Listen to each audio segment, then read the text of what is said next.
Okay, hello everybody. Um, Welcome to the Lair, 3 hours north of Baltimore, um, where the magic happens sometimes. Listen, as I may have said, or as you may have read, I haven't written it yet, in a preface to this, my point in delivering you this content by way of video is to save us from having to, on the fly, schedule another get together. Um, my plan had been, of course, 2 weeks on Lolita, the first of which would have approached it on kind of a ground level, um, in which we would attempt to talk about the way we've approached almost everything else we've read, to think about structure, to think about character, to think about Green World, Mad World, and so forth.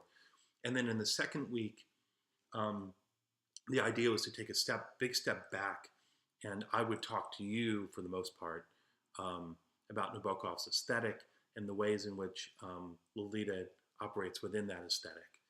Um, because that second event, the second that second meeting would have been so one-sided, and because of last week's circumstances, the nightmare that continues to unfold, um, this makes sense. There'll be no loss, at least in terms of the content that I plan to deliver to you. Of course, what we'll miss or have to find a way to include would be your observations and contributions. But I think we'll find a way to fit those in. Let me say one other thing by way of preface, namely that you you may or may not get a chance to see this before Wednesday night's class. My guess is that you'll get it sometime on Tuesday, and that's fine as long as you take it in before too long, especially if you have any interest in writing about Lolita, either for a short paper or, one way or another into your final project. Then make sure that you absorb this stuff um, in a timely fashion.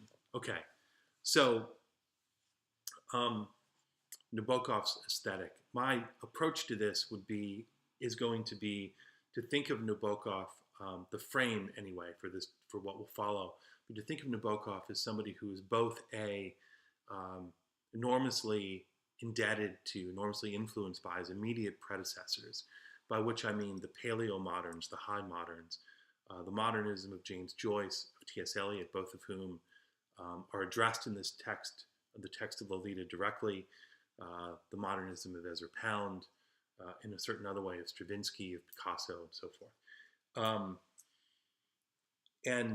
So it owes a great deal to them, but he also is not interested in being lumped in with them.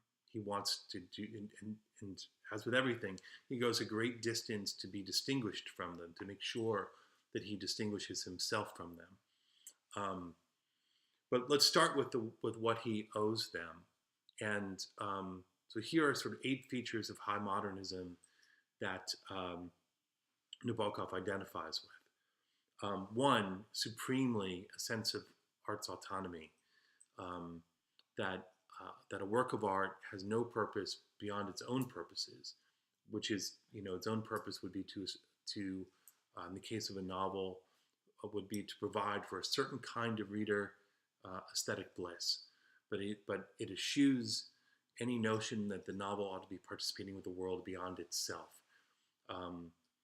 No, no message, right? No moral, no effort to sort of open, a curtain onto events taking place in the world.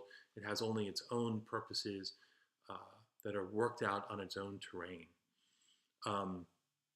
You can think, God help you, about my stick figure drawings on the board from Baltimore a couple weeks ago.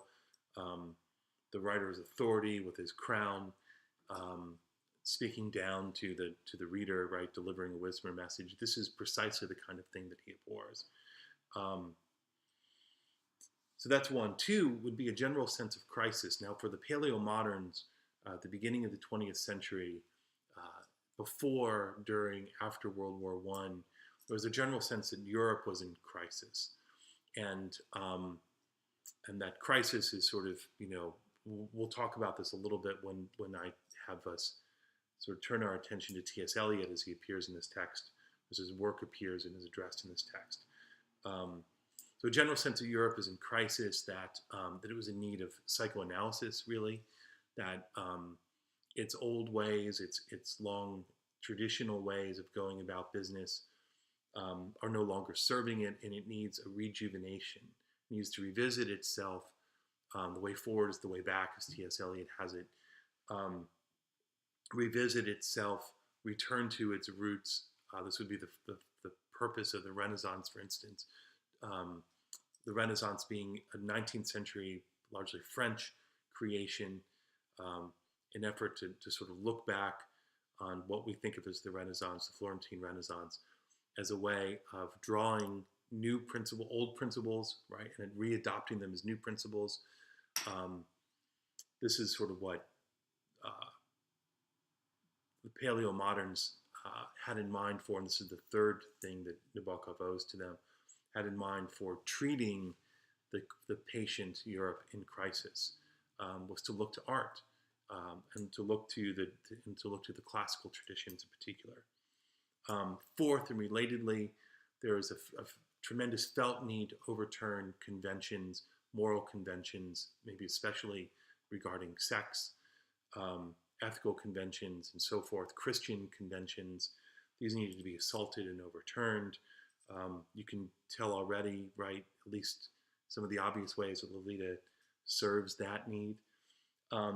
Fifth, the artist needs to be thought of as a technician, as a craftsman, as a master of a craft, as a master engineer, and not as an authority figure delivering some sort of wisdom, right, or message. Six, the sense of the literary arts in particular as a spatial form rather than a temporal form. Although Lolita has a plot, its unity comes more excitingly from the relation of cross references and repeated motifs and so forth. And it's probably helpful to know that Lolita was not written, scene upon scene in the forward, developing a forward movement in time or in plot, but rather was composed in brief entries on note cards, on road trip that Nabokov took with his wife across the U.S., and then the novel was effectively assembled.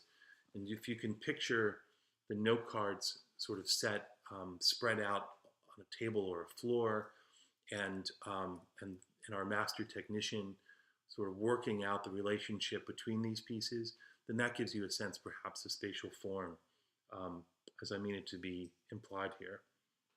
7, the Paleo-moderns were self-consciously international, that rather than thinking of themselves as working within a particular tradition, national, cultural, societal, that they borrowed from multiple traditions across time and across space in order to produce original works. You can think of the number of languages with which T.S. Eliot's Wasteland speaks as an example of that.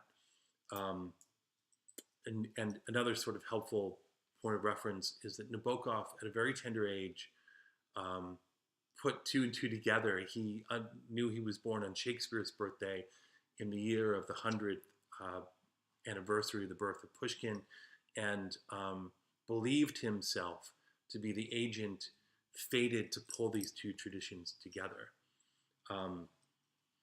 We probably won't talk about it, but Nabokov was, by the time he was writing Lolita, writing in English, and then translated his English language novels into Russian, and he thought of that as one of the ways in which he could work these 2 sort of traditions together.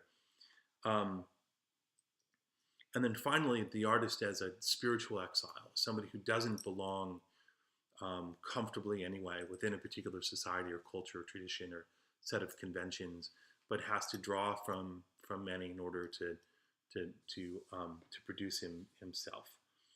And it's also probably helpful to set this thinking, this sort of aesthetic configuration against, coming attractions, right? Woolf, the American realist tradition. To the degree that you can sort of hold the contrast in mind, probably benefit in this to some degree.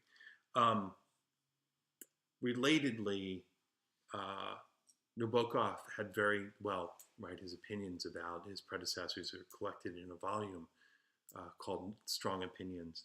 And he was offered praise very, very begrudgingly.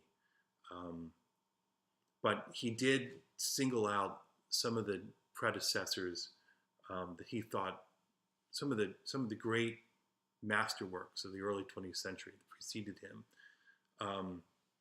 And he paid special attention to Ulysses, Joyce's Ulysses, Kafka's Metamorphosis, André Bly's St. Petersburg, effectively a symbolist novel that I noticed has just been reissued, although it's still pretty obscure. And what he calls the first half, not the whole of Proust's In Search of Lost Time, maybe as an example of giving his of identifying his strong opinions. He won't give it to the whole work, but only to the first half of it. Okay, so with these principles in mind, I wanted to jump into the text, and I'm going to approach it before I'm done here, first from the beginning and then from the end. I'm actually going to stop this and pause it. There's a limit to the length of these little videos, so we'll take them one at a time. All right, I'll be right back.